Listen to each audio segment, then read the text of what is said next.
small town, a town where everyone knows each other, a town where old habits might still be in play, whatever that means. But for that story, we're going to need some suggestions, and first, we're going to need the name of the town, and for that, we have the atlas that my grandmother gave me on her deathbed. I can't. Okay. Could someone please yell stop? Stop! Grandma? The name of our town is Muscle Shell.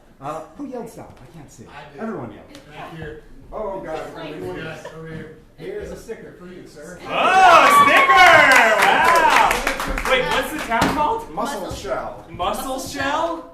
Yeah. Montana? Is that? No, it's just Muscle Shell. Just It's Muscle somewhere. Somewhere. And when you think of Muscle Shell, you might think of the annual festival that is the big deal in the town. What is that festival? Yo-Yo Festival. The Yo-Yo Festival. Oh, very nice. A sticker for that man. Indeed, indeed. And how does the town of Muscle Shell make you feel when you think about it? What's sort of like an emotion? Depressed. We've done that a lot. Any other emotions? Childlike. Oh, I childlike. like that. Yeah. Excuse me. And lastly, what's the big scandal that no one talks about in Muscle Shell? What's the big scandal? It doesn't have to actually be a real scandal. It could be something very mundane. The String Factory. The String Factory. Oh, you get a sticker. There you go. So, I'm just going to play a pause for that. It's like, hey, Chris, could you turn down the master just a little bit? No, not the lights, the sound. Thank you. Yeah. All right. So we've got Muscle Shell. Muscle Shell. The String Factory. Wait, something bad happened at the String Factory. The Yo-Yo Festival. The Yo-Yo Festival. And it makes us child- feel childlike. Childlike. So when the lights come up, Welcome to Muscle Shell.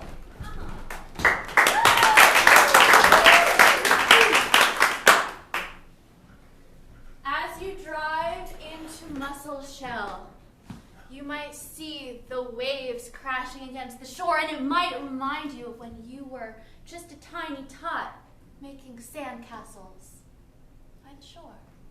All of the towns in Muscle Shell are made out of sandcastles, so that's probably why you felt like a child surrounded by sandcastles. The largest one in town is a two-part tower with a drawstring bridge that connects the two towers. On the left side lives Persnickety Jones, the town's oldest man. On the other side lives Sybil. Sybil is the town's beautiful fishmonger. She supplies the town with octopi, mussels, and a various delicious sea life to eat. Without her, their town would be nothing but hungry. Now, she and Persnickety Jones have a little bit of a rivalry because he is very persnickety and only eats his tuna of the sea. Persnickety Jones and Sybil, they're two towers that overlook the school, which is it's kind of a school, but there's kind of trenches dug, and it's in the sand that the children learn, and they learn a lot about geometry because you have to like fit sand on top of other sand, and there's shells that they use to write in, and it's just so much fun, everyone. Except for once a year during the annual Yo-Yo Festival, the children are all thrown into a sand pit, armed only with yo-yos, for which only one will escape.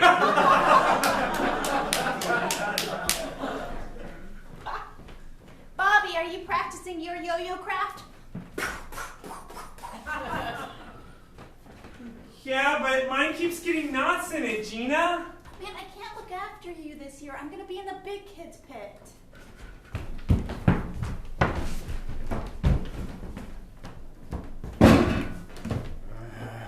She's making string again. I hate that string. I got string for sale. Shh, keep your voice down. You know, I'm just so tired of eating my fish and getting sand in my food. One day.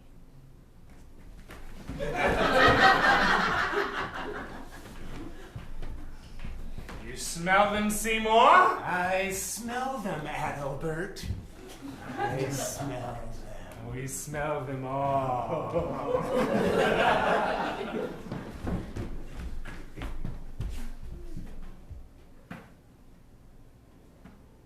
Come back, boy.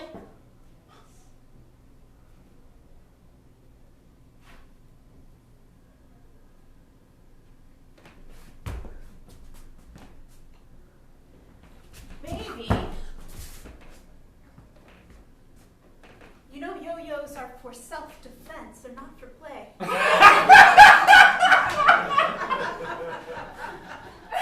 I'm so disappointed in you. Angelica, I can't even look at you.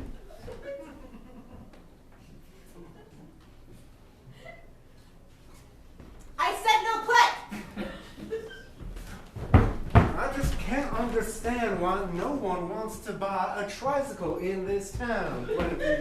Can you understand that? I just can't understand. I sure can't. I mean, tricycles, they're like bicycles, but they have an extra wheel on They're them. whimsical. They're childlike. Can I offer you a quadcycle?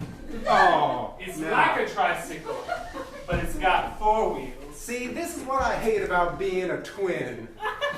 It's- And I was going to offer a quintsicle, but I know you never considered me part of the triplet situation.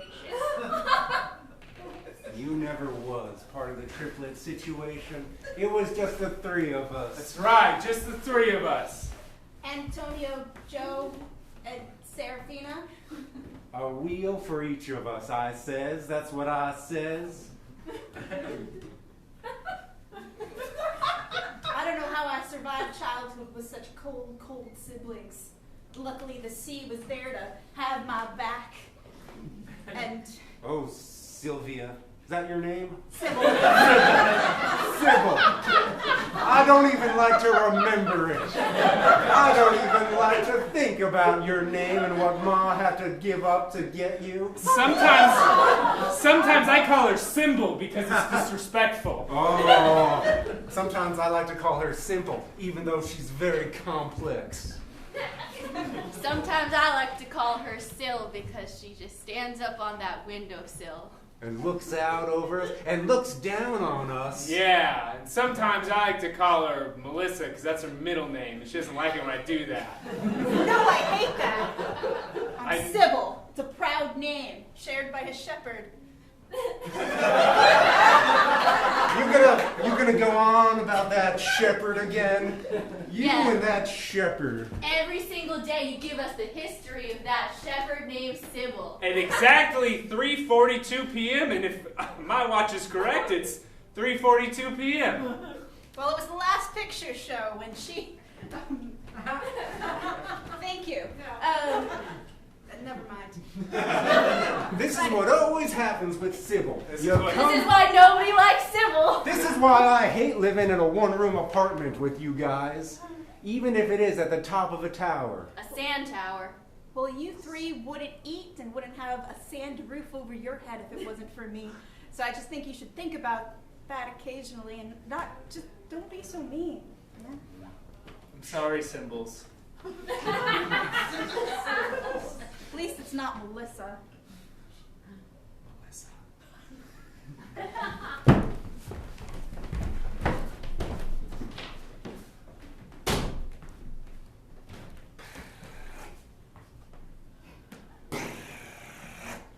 There's a giant mace-like entity on the end of his yo-yo. Hers is a traditional smiley face with sparkles for the eyes.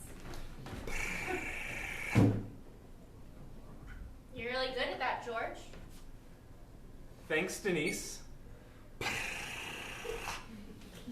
I mounted the mace myself in war preparation class, 7th period.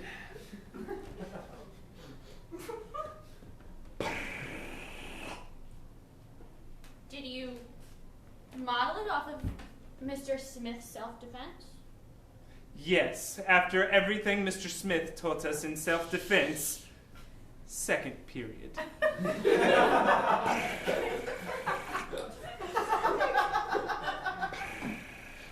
George?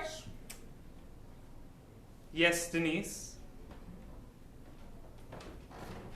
I know you're not supposed to hold yo-yos, but look how happy mine looks.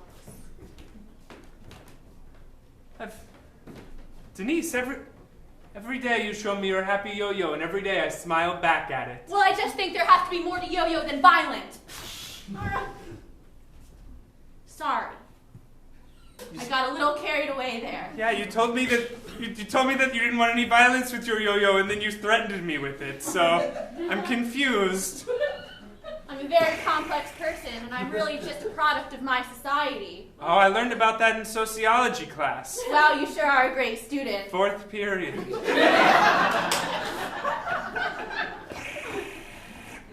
Well, the thing that I was getting towards before I so mercilessly attacked you It hurt. was that maybe there's more to yo-yo than just senselessly murdering each other. Every year they throw us into that pit, and only the strong survive. That's right, and I plan to survive. I take gym first and 8th period. I guess what I'm trying to say, without saying so in so many words, is that I've always admired your heart, and I wouldn't want to stab it. Just pull a knife out of that yo-yo? That's ingenious. Or what, you taking hidden weapons class? Was that 6th period this semester? You sure are observant.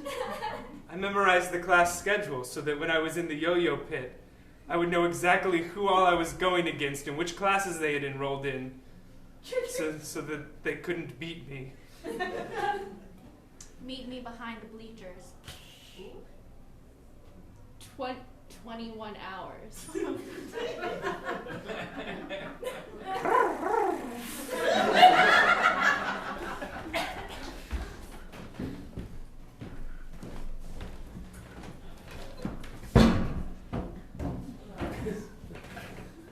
Power outage again. I told you. I'll hit the box and they'll stay on, I bet. That's what you say every day. Yeah, well.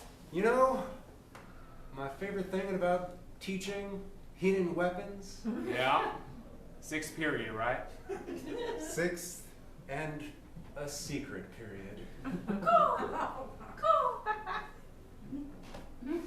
My favorite thing Uh-huh.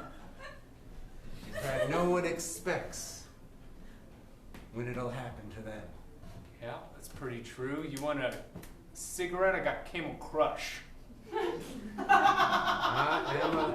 am a Camel Crush man, you know. There you go. As is my Raven. I was good. Wow. Did I hear it's Camel Crush time? That's right, it's Camel Crush time in town. There you go. When all the teachers. Yeah. Ooh, your Raven looks gorgeous today. But she's fierce.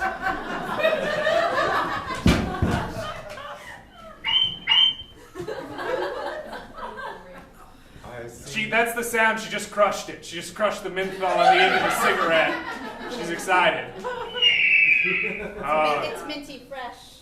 I usually make that sound when I crush. Here we go.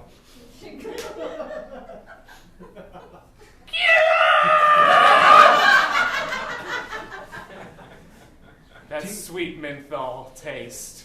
Nothing like a Camel. Mr. Quinlan? Yes. Mrs. Royce?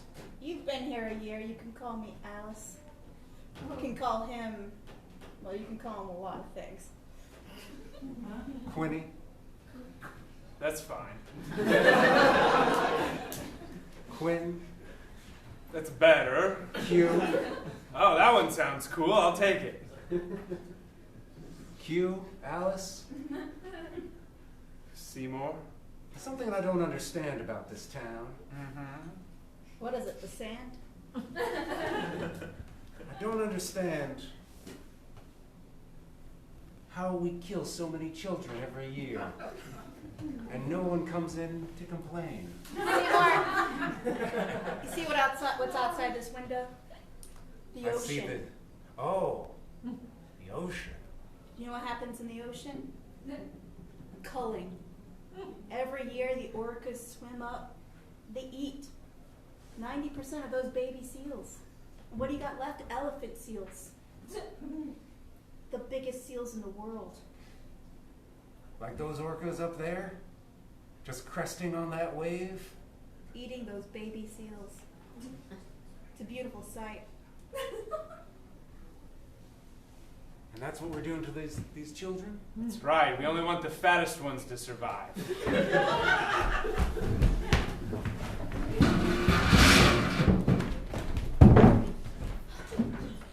Igor? Yes, madam. Igor, I am the elite private detective here in Muscle Shell and the surrounding areas of Montana. Yes, ma'am. Camel Crush, capital of the world? That's true with all of our fine Montanan oceans. Well, anyway, where I was going with this is that I've noticed that a whole lot of children have been disappearing. Oh. Yeah. Yes, I believe they have. They have. I mean, look at those stats over there, please. What do they say? Well, let me get my readers on. 427 children missing in the last 3 months. That is higher than normal. That's true, and you know what Shakespeare always said about missing children. Yes, I do, but please remind me.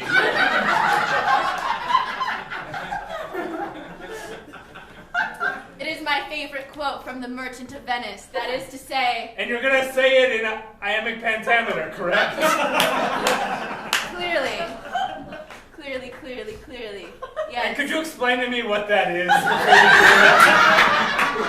Because I get confused. Why, iambic pentameter is 11 syllables to a line. And every other syllable is emphasized. So it goes like ba-dum, ba-dum, ba-dum, ba-dum, ba-dum.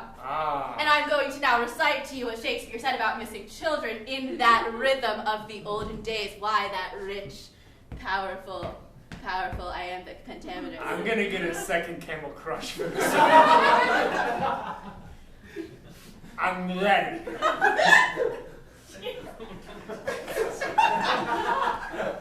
When tiny tots go missing in the town, then one will think to use his brain around. And that is all. That is the entire quote. Wow. It's very deep. That just means that we think really hard about missing kids. We're not gonna do anything about it? We're just gonna think? Okay, children, now remember, it's time to get in your pits. Do you all have your yo-yos? We can't have any. I have my yo-yo, but I don't have any string.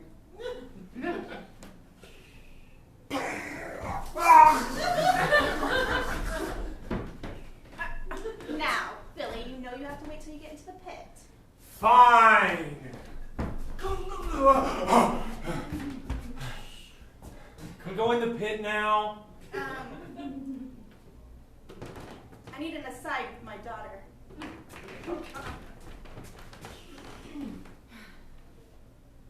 It still looks happy even with the spikes on the sides. I'm so glad that you followed my advice. Now, I expect you to live. You don't want to disappoint your mother, do you? No. If I have...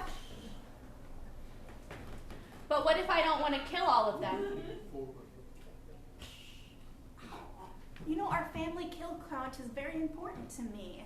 Yes, I know we've currently killed 175 people. When I was your age, I was already killing 75 children.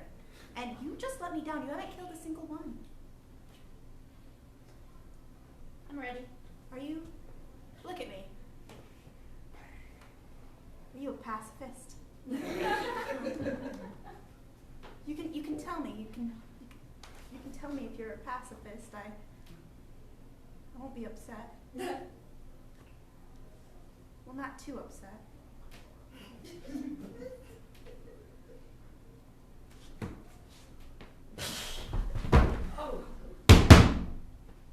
Not a pacifist.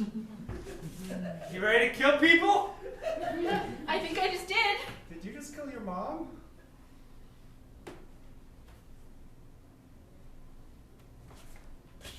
I feel like Come here, boy. I feel like I asked a yes or no question. Open your mouth. Oh, not again, George. Open it.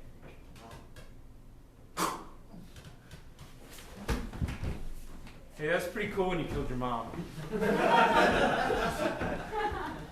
My yo-yo's in that guy's jaw. It's lodged, so I'm pretty defenseless right now.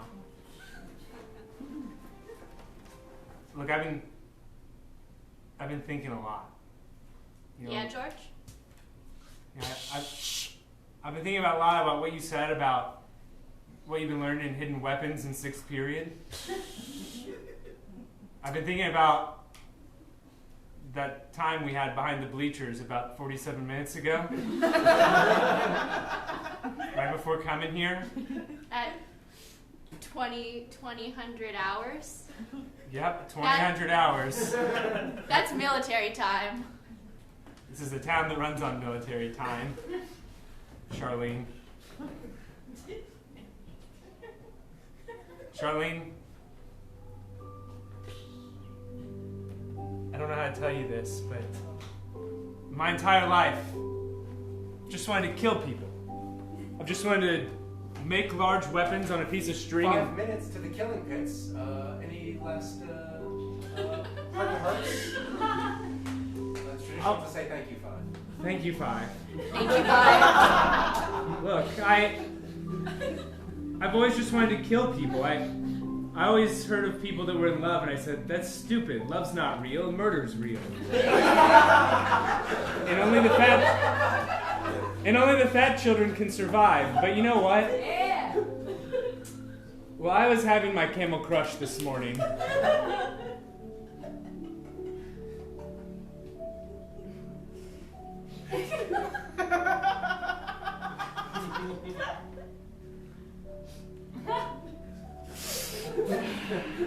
And I broke into that first menthol breath.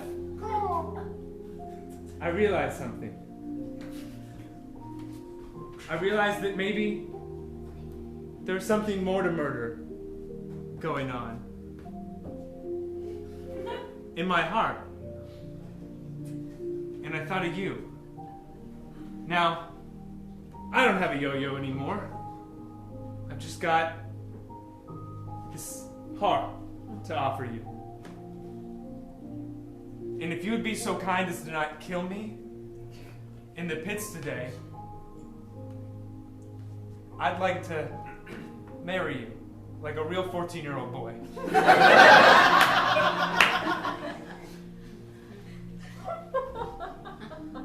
Well, George, you know, you just offered me your heart, and I have to admit that's not a very great offer.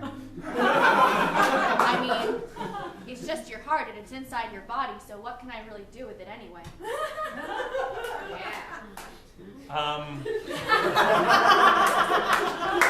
However, Yeah? we have a single yo-yo with spikes on the end, and a raven named Ted.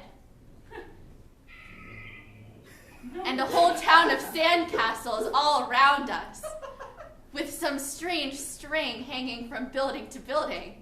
Don't talk about the string thing. I'll get in trouble. That's true, we haven't talked about it this entire show. So, I suppose what I'm trying to say is, aren't we all just looking for somebody else who shares our common interests and to spend a little bit of time with in this utopia of sand? Yes. Then I do. You do?